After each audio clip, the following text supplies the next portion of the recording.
بات خوب یاد رکھو کہ جب انسان اپنے آپ کو اچھے کاموں میں مشغول نہیں کرتا تو خود بخود برے کاموں میں مشغول ہوگا. یہ جو لوگ کہتے ہیں نا ہم سے گناہ نہیں چھوٹتے, ہم سے یہ الٹا کام نہیں چھوٹتا, آپ بھائی فارغ کیوں بیٹھتے ہو؟ جب اچھا کام نہیں کرو گے تو الٹا کام لازمی ہوگا, کیونکہ اللہ نے قرآن میں فرمایا فَأَلْهَمَهَا فُجُورَهَا وَتَقْوَاهَا, اللہ نے انسان کو دو راستے دیے, گناہ کا اور نیکی کا. اس سے پتہ چلا درمیان کا راستہ نہیں ہے, یا تو نیک بنو گے, نیک نہیں بنے تو کیا بنو گے؟ گناہ گار بنو گے. انسانوں میں یہ نیوٹرل والی نسل نہیں ہے کوئی کہ نہ یہ اچھا ہے نہ یہ برا ہے, بس یہ ویسے ہی ہے. ویسے ہی کوئی نہیں ہوتا, یا تو اچھا ہوتا ہے یا برا ہوتا ہے. تو اگر اچھے نہیں بنو گے تو خود بخود کیا بن جاؤ گے؟ برے بن جاؤ گے. تو اچھا بنانے کے لیے اپنے آپ کو نیکی کے کاموں میں مشغول رکھنا پڑے گا.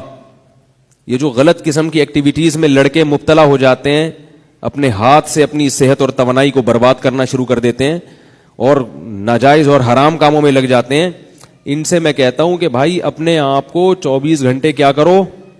مصروف کر لو, مصروف کر لو اپنے آپ کو. اور ایسے کام میں مصروف نہ کرو کہ دل ہی نہ لگے اس کام میں, پھر تو اور بوریت ہوگی اور چھوڑ چھاڑ کے بھاگ جاؤ گے. مصروف ایسے کام میں کرو جس میں دلچسپی بھی ہوتی ہے. نماز تو پڑھنی ہے 5 ٹائم, اس میں مصروفیت تو نکالنی ہے, وہ تو مزہ آئے یا نہ آئے. ایک اور مصروفیت بڑھاؤ گے, روزہ رکھو.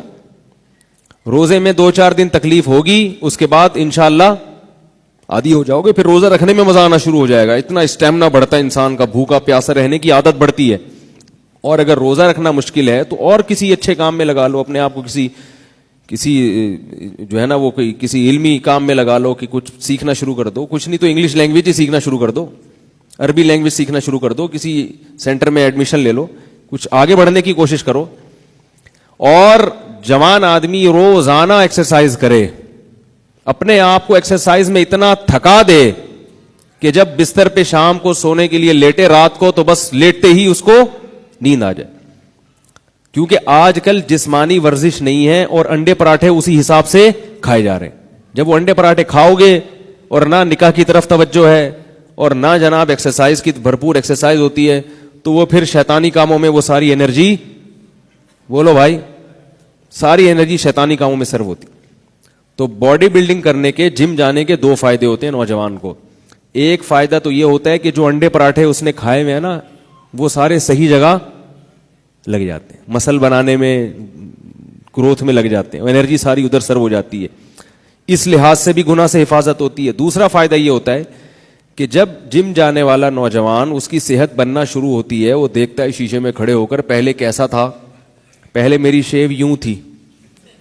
وہ یہ محسوس کرتا ہے کہ پہلے میں یہاں سے شروع ہو کے پہلے یہاں جاتا تھا, پھر وہاں سے گھوم کے واپس آ کے پھر نیچے جاتا تھا میں, اور پچھلی سائڈ سے بھی ایسا تھا, میں یوں آتا تھا پھر یوں ہو کے یوں تھا. اسپیڈ بریکر تھا بہت بڑا درمیان میں, ٹھیک ہے, بہت بڑا اسپیڈ بریکر تھا, پھر گھوم کے واپس ایسے گاڑی آتی تھی, اور اس میں بھی پورا پھر ٹیڑھا میڑا, یہ بھی نہیں کہ. تو جب وہ جم جانا شروع کرتا ہے اور وہاں کسی ماہر استاد سے ایکسرسائز سیکھتا ہے, خوراک کا اس سے شیڈول پوچھتا ہے بھائی کیا کھانا ہے کیا نہیں کھانا, اور اس کے اسپیڈ بریکر بالآخر غائب ہونا شروع ہو جاتے ہیں, اور دیکھتا ہے کہ شیشے میں اب میں ذرا دیکھنے میں اسمارٹ لگ رہا ہوں اور چلنے پھرنے میں بھی ذرا فٹ فاٹ لگ رہا ہوں, اور صحت بھی اچھی ہوتی ہے, چستی پیدا ہوتی ہے جسم میں, تو اس کو اپنی صحت کی حفاظت کی خود بخود فکر شروع ہو جاتی. پھر وہ ہر ایسے کام سے بچنا اس کو وہ ضروری سمجھتا ہے جس سے صحت برباد ہوتی ہے. سمجھ رہے؟ تو ایک جذبہ پیدا ہو جاتا ہے نا. ابھی تو مرداروں کی طرح پڑا ہوا ہے, سو رہا ہے تو سوتا ہی چلا جا رہا ہے, اور جاگ رہا ہے تو پھر سونے کا نام نہیں لیتا, ساری رات انٹرنیٹ پہ بیٹھا رہتا ہے اسکرین کے سامنے, آنکھیں بھی خراب کر رہا ہے, کمر بھی خراب کر رہا ہے. یہ جو انٹرنیٹ پر گھنٹوں گھنٹوں بیٹھتے ہیں, اس سے کمر کیا ہو جاتی ہے؟ خراب ہو جاتی. تو جوانی ہے, ایک خاتون ہے اپنے شوہر سے پریشان ہے, ان کا شوہر بہت غلط ایکٹیویٹیز میں لگا ہوا ہے, بہت الٹے کاموں میں لگا ہوا ہے, اور عورتوں کے چکر میں, ناجائز دوستیوں میں, بیچاری بہت پریشان. فون کیا بار بار کہ رو رہی ہے کہ میرا میاں, وہ میاں کو ہر طرح سے سمجھا کے دیکھ لیا, اس کا میاں سدھرنے کا نام نہیں لے رہا. تو میں نے اس خاتون کو کہا صبر کرو, تھوڑے دن میں بڈھا ہو جائے گا. تھوڑے دن میں کیا ہو جائے گا؟ بڈھا ہو جائے گا. کب تک جوان رہے گا ہے بھائی؟ شاعر نے کہا نا, کب تک چھپو گے پیڑوں کی آڑ میں, کبھی تو ملو گے لنڈا بازار میں. کبھی نہ کبھی تو لنڈا بازار میں ڈیفنس والے بھی آتے ہیں, کلفٹن والے بھی آتے ہیں, کیونکہ مال وہی ہے مگر سستے ریٹ پہ مل رہا ہے. کون پاگل ہے جو لنڈا بازار نہیں جائے گا بھائی؟ اس کو پھر آپ شاپر میں پیک کر کے اس طریقے کر کے لٹکا دیں, بھائی طارق روڈ سے خریدا ہے. تو شاعر نے بڑی پیاری بات کی, کب تک چھپو گے پیڑوں کی آڑ میں, کبھی تو ملو گے لنڈا بازار میں. تو اسی طرح یاد رکھو, جوانی میں کر لو جو کرنا ہے, لگا لو دوستیاں.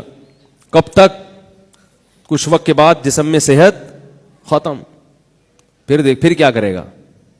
پھر بیٹھا رہے گا. تو یہ خر مستیاں تو خود بخود چھوٹ جاتی ہیں تھوڑے دنوں میں.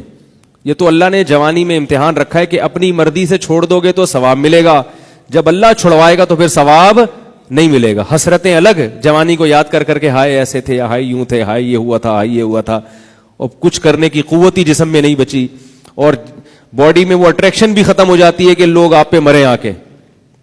وہ ایک گلوکار تھا نا, جوانی میں بڑے زبردست گانے گایا کرتا تھا, آہستہ آہستہ بوڑھا ہوا تو ظاہر ہے وہ آواز میں بھی دم ختم ہو گیا اور بتیسی لگ گئی. تو جب وہ اسٹیج پہ کھڑا ہو کر گانا گاتا تو وہ بتیسی گر جاتی. ذرا سا زور لگاتا نا کسی گانے کے کسی بول پہ تو بتیسی نیچے گر جاتی. بیچارہ جھکتا اٹھاتا, پھر گانا گانا شروع کرتا تو پھر بتیسی گر جاتی. 2-3 دفعہ ایسا ہوا تو کسی نے کہا کہ بھائی گانا گاؤ, کیسٹ کیوں بار بار تبدیل کر رہے ہو یار, تمیز سے گاؤ گانا, یہ کیسٹ بار بار کیوں چینج ہو رہی ہے؟ تو کیسٹیں چینج ہونا شروع ہو جاتی ہیں. تو اللہ تعالیٰ نے جب انسان کو جوانی دی ہو, صحت دی ہو, تو وہ اپنی جوانی کی قدر نہیں کرتا, وہ حرام اور ناجائز کاموں میں برباد کرتا. ایک بات یاد رکھو, جو میڈیکل سائنس کہتی ہے, ڈاکٹر کہتے ہیں کہ ان ناجائز کاموں میں اپنی صحت برباد کرنے سے صحت خراب نہیں ہوتی. یہ آج کل ڈاکٹروں نے ایک نئی چیز لے کر آئے ہیں مارکیٹ میں. ڈاکٹر نے یہ بھی ایک نئی چیز نوجوانوں کو اور برائیوں میں لگا دیا انہوں نے, کہ اپنی خواہش کو غلط طریقے سے پورا کرنے سے صحت خراب نہیں ہوتی. یہ 100% غلط ہے, صحت اس سے خراب ہوتی ہے.